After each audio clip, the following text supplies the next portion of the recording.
So I had some extra time. I just thought I might as well do a review on my equipment setup. So this is my commercial landscaping setup. So we'll go through, truck, trailer, all the equipment, to just give you guys a look, to show you what I'm running. So we'll start off with the equipment. I mean, that's where the rubber meets the road. What are we running? Well, I started off with Toro. It didn't work out so well. So we transferred over to all commercial machines. So this is the Exmark Commercial 30. So it's a 30-inch self-propelled walk behind. Great cut quality on that. Just a great machine. Haven't had any issues with it. Plenty of good things to say about that. Then we have the Bobcat XRZ Pro. So this is Bobcat's midline rider. This one went for about $6,500, and I got it I think 2 or 3 years ago. I have about 725 hours on that one, and around 100 or so hours on the Kawasaki. Yeah, because I got this one, I guess end of last season or early this season. So with the Bobcat XRZ Pro, I didn't go opt for the $10,000 unit. Again, the payoff time for this mower is real quick. You make it back in like a month or so. So the return on investment was great. I stepped up to Bobcat and Exmark just to minimize problems and to get better cut quality, and I haven't been disappointed. As you'll see on that mower, we're running a Kawasaki. It's like the FJ180V or something. Yeah, FJ180V. And on the Bobcat, this is the FX691V. So both Kawasaki's. This one is a 23 or 24 horse, and this is like 180 cc, which I guess that works out to I think it's like 9 horsepower or something like that. So yeah, it's a 52-inch rider. In reality, I probably would have gone with the 64 because there's no real places where the 52 can't go where a 64 can go. But it's a minor thing. The cut quality's been great on it, so haven't had an issue. So yeah, those are the engines. Those are the mowers I'm going with. This one, I plan to just use this until it's no longer operational. Same with this one. And again, 725 hours on that one. They say you can expect about 1,200 hours of reliable performance before the engine goes. But we'll see, because I kept up on all the oil changes. But yeah, that's the mower setup. So the Exmark and Bobcat. Moving on to the trailer, I'm running a Sure Track. It's a subsidiary of. It was sold by Franklin Trailers. So this is their 6x12 or 6x14 trailer. It's got some hooks in here for the mowers. It's all cast iron steel. So the build quality is real good on the trailer. And it has the lights in the back to help with the gate assist, because the gate is actually quite heavy, and you have the lights back there. So I put on the Gorilla Lift system, and unfortunately the cord on it snapped twice, so I got to get another one, or just figure out how to take a spring and hook it to the side. But on the trailer, I haven't had any boards or anything come up. Again, you have all the wires and stuff that go down right through there. And the build quality is real tough. It's powder coated steel. And so we're minimizing the amount of rust, we see on the trailer. It has a 5,000-pound jack on the front. And I've used this thing mainly for moving the mowers around, moving mulch. So I've loaded on this trailer with a lot of weight.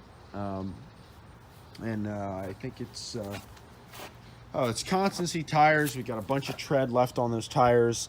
Every now and again, you'll run over something where there'll be a nail or a tack or something like that, and so I'll just have the tires patched. It's like $30. I think I only had to do this one, so this one I got patched. So every now and again I check the tire pressure just to see, and but yeah, it's good build quality. I loaded up with a ton of mulch too. Again, this is only a single axle trailer, so the load on it is around 1,500 to 2,000 pounds, and I'm frequently putting in 3 yards of mulch, and so we're looking at about 1,000 pounds 800 to 1,000 pounds for each yard. So this thing, has held up. I've done countless mulch runs with it. Again, I was debating whether to get the dual axle trailer because it can handle more weight, but I didn't want to have to mess around with the truck. I didn't want to have to mess around with the truck underneath, so I just went with single axle. Haven't had any issues. This thing can handle a lot of weight as well. The only thing that I've noticed on this is I guess I don't know what you would call this. I guess the sheet metal in between, or but this a little bit. So every now and again, I'll just weld it back. I got a MIG welder in the back, and so that's just the mower slamming up and down, up and down, up and down, countless times. So yeah, I'd weld it back. So yeah, great trailer. This was $2,000. Again, with the mowers, I think that one was $6,500, and I put a bunch of more commercial parts on it. So in reality, it's probably worth $7,500 or something like that.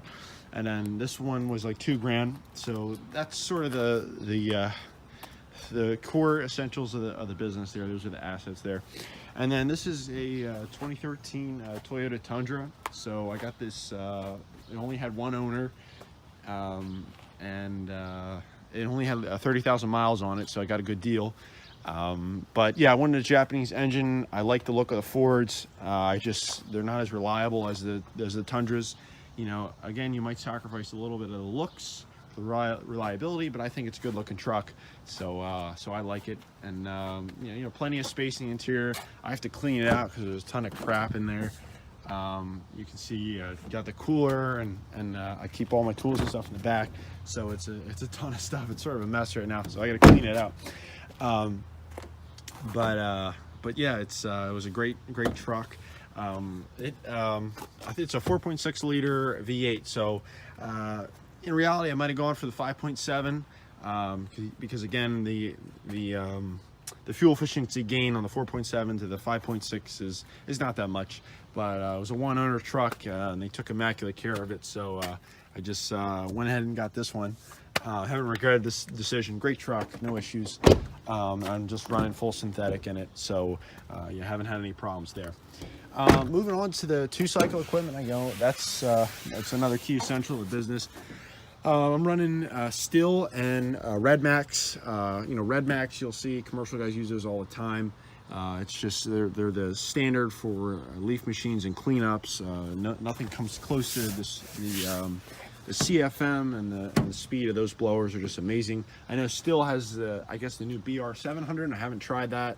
But yeah, I've always run Red Max leaf blowers, and and so that is the Red Max 8500. So that's the largest one they make. And then for trimmers, this is the Stihl FX 190V or something like that. But this is it has the combi attachment system, so you can see there's a little adjustable little lever there, and you can and so it's a multi-implement system, so I can put in the trimmers and the weed whackers, and so it's great. It's worked out for me. It's real convenient, so I like it from that regard too. So those are some of the day-to-day stuff that I'm running. All the other stuff that's in there, pitchforks, and that's just for landscaping jobs. So I got some more equipment, some more stuff back here, and this is stuff I probably don't use on the regular. Got another trimmer there. Just have to do some work on that. This is a Troy-Bilt push mower. It's $200 or $300. No issues there. I just use that for brush clearing jobs and stuff like that. Some miscellaneous tools, you can see. I need to find time to organize this stuff. And this is a Subaru pressure washer. This is just a 190 V. It's their electric start model. It's a great unit.